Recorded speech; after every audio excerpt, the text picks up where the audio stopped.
What is going on, everyone? It's your guy Cole Jackson back here on Road Graders, where we are going to be diving into the Nigerian nightmare, Basil CJ Okoye, also known as CJ Okoye. I don't know, he was CJ Okoye on the team website last year. Now I see Basil, so I'm not sure if he just changed the name he's going by, but fascinating player to dive into.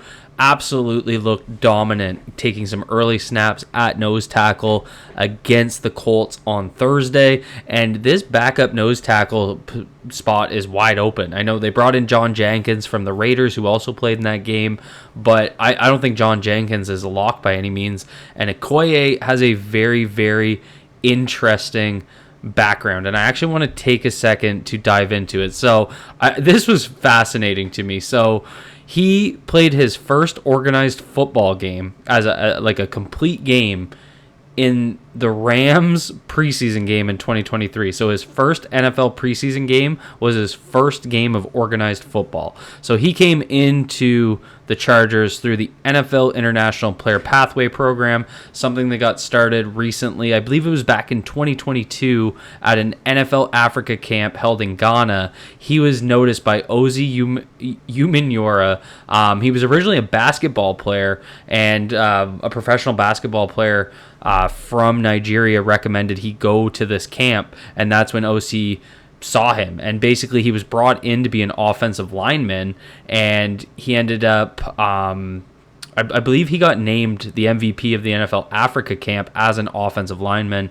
went through the NFL International Combine that was held in London, England, and he ended up making the cut, and he was named one of 13 players in the International Player Pathway Program, ended up training at the IMG Academy in Florida, and made the final cut of 8 players to be allocated to NFL teams. So this is a fascinating story. He's 6'6", 370 pounds, and you saw that size on display. So this is obviously his third offseason. So he had 2023 and 2024 with the Chargers, but they chose not to sign him to a reserve future contract. So the Baltimore Ravens did it on January 21st, 2025. And now we're seeing his first stint. So number 97 here, the big man, playing with some size and looking damn good. So let's see what he can do in the run game. And this was what was most impressive to me, the sheer strength. So this is what we want to see. And a lot of these snaps are against Tanner Bortolini. So this isn't just some scrub, backup center. This Bortolini is a legit guy for the Colts. A lot of players love him, a lot of fans love him. So this is a guy that I really want in the draft process. And so you're going to see, and he's also playing pretty early, which I think you have to note. This wasn't him coming into the third, fourth quarter to close out games. You see him in here. He's got Trent Simpson in there. Brent Urban's in there. He's playing beside Peebles. You got Adisa Isaac. So he played early in this game. He played first, second quarter. And so big thing here. So you're going to see him get nice and low. See this nice wide base.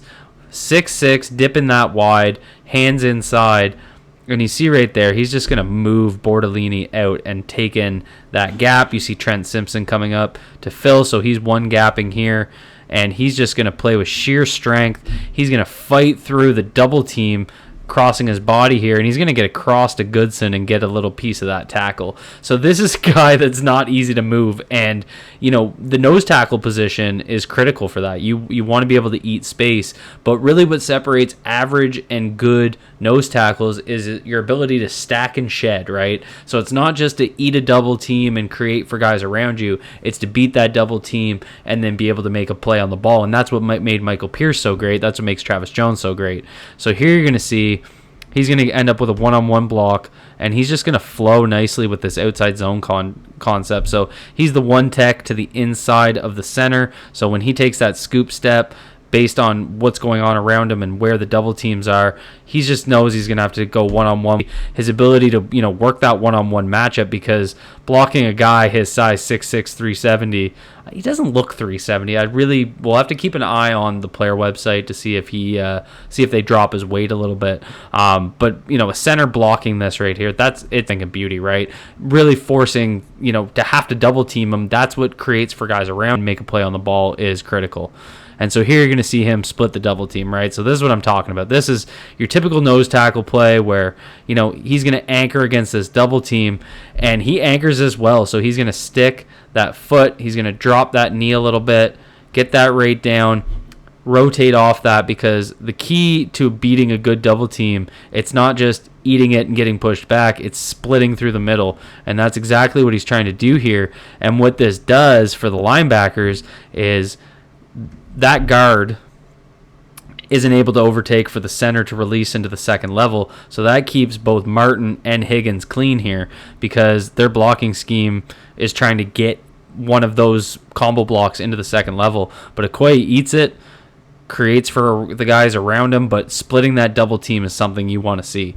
And then we see here, back up as that one tech. There's that stack, right? So this is what I want to see. I want to see him stack and then shed and get into that. And so really the question is, what's the next step? So we want to see him stack. So he's going to get 2 hands up. You see that head peeking inside to see where the ball's going. This is perfectly done. His pad level's a little high, but he's 6'6". I think his pad level's always going to be a little high. But you see that arm extension. I don't mind if his pad level's high if his hands are inside. So his hands are inside and tight. That gives him that leverage, and then that's just upper body strength.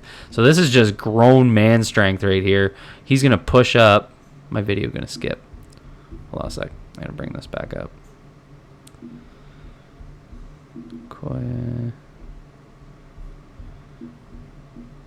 Sorry, folks. 44 seconds.